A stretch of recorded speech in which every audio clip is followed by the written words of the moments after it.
Result आया और आप लोगों ने देखा कि किस तरह से जनता ने, हरियाणा की जनता ने भारतीय जनता पार्टी को बहुमत देने का काम किया है।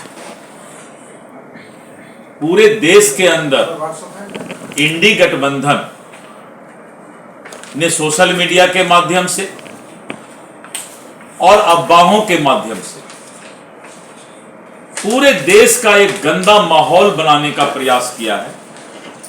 और पिछले लोकसभा में, जो अभी तुरंत लोकसभा हुआ, उस समय भी विदेशी ताकतों से मिलकर इंडी गठबंधन ने पूरे भारत देश के अंदर अफवाह फैलाने का काम किया और लोगों के अंदर, यहां की 140 करोड़ जनता को भी बहलाने का काम किया। जिस तरह का माहौल इंडी गठबंधन पूरे देश में बना रहा है, अब भारत की जनता, देश की जनता समझ गई है। आज अगर लोकसभा चुनाव हो तो आज लोकसभा में भारतीय जनता पार्टी अकेले 2/3 बहुमत ला सकती है, क्योंकि भारत की जनता समझ गई कि जिसको देश से प्यार नहीं है वो कभी भी देश का विकास और देश के बारे में अच्छा नहीं सोच सकता है। राहुल गांधी इस देश का खाता है, इस देश का नमक खाने वाला आदमी विदेश में जाके इस देश का बुराई करता है। इससे आप अंदाजा लगा सकते हैं कि इन लोगों का किस तरह का देश से प्यार है। मोहब्बत की दुकान खोलने वाले जिस तरह से नफरत की बात फैलाने का काम कर रहे हो इस देश में, भारत की जनता इस बात को पहचान गई।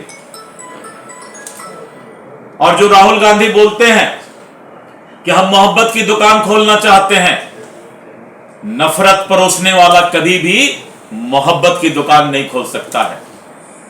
इसलिए मैं कहता हूं, नफरत के नाम पर, न सियासत के नाम पर, नफरत के नाम पर, न सियासत के नाम पर, बीजेपी वोट मांगती है मोहब्बत के नाम पर। हम मोहब्बत के नाम पर देश में वोट मांगते हैं, नफरत नहीं फैलाते, सेकुलर के नाम पर देश को बांटने का प्रयास नहीं करते, वोट बैंक बनाने के लिए जातिवाद नहीं फैलाते।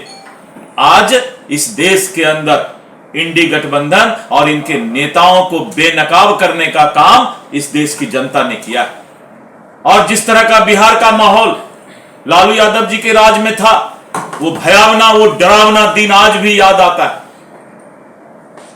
और उस भयावना और डरावना दिन को बिहार की जनता कभी भी पसंद नहीं करेगी। एक तरफ कुछ लोग रहेंगे, एक तरफ पूरा बिहार रहेगा। आने वाला बिहार का चुनाव यही होगा, क्योंकि सबको मालूम है कि अगर सुशासन कोई दे सकता है तो वो भारतीय जनता पार्टी और एनडीए ही दे सकता है।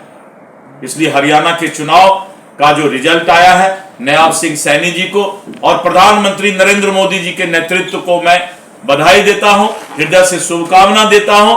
आप यशस्वी हो और पूरे देश की जनता, 140 करोड़ मजबूत लोकतंत्र की जनता आने वाले समय में नरेंद्र मोदी जी के नेतृत्व में इस देश के विकास को लेकर के 2047 में विकसित भारत बनाने का काम करेगा। जम्मू कश्मीर में भी बीजेपी का जो जम्मू कश्मीर में आपने देखा, पूरे देश के लिए जम्मू कश्मीर आज मिसाल है कि जिस जम्मू कश्मीर में लोग भारत के लोकतंत्र और संविधान पर विश्वास नहीं करते थे, आज जम्मू कश्मीर में लोग भारत के लोकतंत्र और संवैधानिक व्यवस्था पर विश्वास करके वोट डालने चले गए।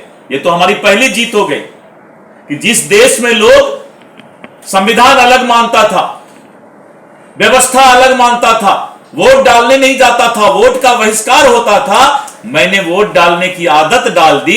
वोट डालना भी देश के प्रति सबसे बड़ा प्रेम है। लोकतंत्र पर आस्था रखने वाले लोग जम्मू कश्मीर के इस बात को साबित कर दिया कि हम भारत के लोकतंत्र पर आस्था रखते हैं। 2 निशान, 2 विधान, 2 संविधान नहीं चलेगा, इस बात को जम्मू कश्मीर ने इस इलेक्शन में साबित कर दिया, इस लोकतांत्रिक व्यवस्था में अपना मत डाल करके। कांग्रेस अभी भी ईवीएम पे सवाल खड़ा करेगा, ईवीएम में अभी कांग्रेस सवाल खड़ा करेगा। देखिए, ये सब अभी लगता है कि बहुत छोटा क्वेश्चन है, क्योंकि जब जीता तो ईवीएम अच्छा है, ईवीएम को पकड़ पकड़ के खूब खुश होते हैं। जब रिजल्ट थोड़ा सा अच्छा होता है तो ईवीएम को पकड़ के बोलते हैं ईवीएम तुम तो बहुत अच्छे हो, और थोड़ा सा रिजल्ट खराब होगा तो बेचारे को दोष दे देता है। लेकिन सर जम्मू कश्मीर में चुनाव हुए, ठीक है, चुनाव वहां पे जनता ने वोट मैंने दिया तो है। कहा भाई कि सबसे बड़ा सीटें आपके पास जम्मू से ही आई हैं, कश्मीर से सीटें नहीं आई। आप हिंदुस्तान के हैं जी, आप भारत के हैं, इससे बड़ा खुशी की बात क्या हो सकती है कि जिस कश्मीर में 2 निशान 2 विधान चलता था, आज वहां की जनता यहां के लोकतांत्रिक व्यवस्था को अपना आधार मानती है। यह आपकी जीत है, सबसे बड़ी जीत यह है आपकी। इससे बड़ा कुछ भी जीत नहीं हो सकता कि भारतीय के अंदर भारत आ गया, भारत आ गया, भारत आ गया। यही तो जीत है, यही तो भाजपा का लक्ष्य है, यही तो इस देश से प्यार है कि सबके दिल में भारतीयता आ जाए, भारत आ जाए, और कुछ नहीं चाहिए। कोई दल नहीं चाहिए, कोई गठबंधन नहीं, सबके अंदर भारत आ जाए। भारत भारत भारत, हिंदुस्तान हिंदुस्तान हिंदुस्तान, जिंदाबाद जिंदाबाद जिंदाबाद। तमसोमा ज्योतिर्गमय गुरुकुल शिक्षा मंदिर संस्थान के साथ बनाए अपना भविष्य। रेगुलर और प्रोफेशनल कोर्सेज, सेकेंडरी और senior secondary courses, law, teachers training courses, pharmacy and nursing के साथ पैरामेडिकल में डायरेक्ट एडमिशन पाए। वेबसाइट विजिट करें या दिए गए नंबर पर कॉल करें। हमारा पता है गुरुकुल शिक्षा मंदिर संस्थान, कल्याण चौक, DS कॉलेज रोड, कटिहार। हमारा वीडियो अगर आपको अच्छा लगा हो तो आप हमारे वीडियो को लाइक करें, शेयर करें और हमारे चैनल को सब्सक्राइब जरूर करें।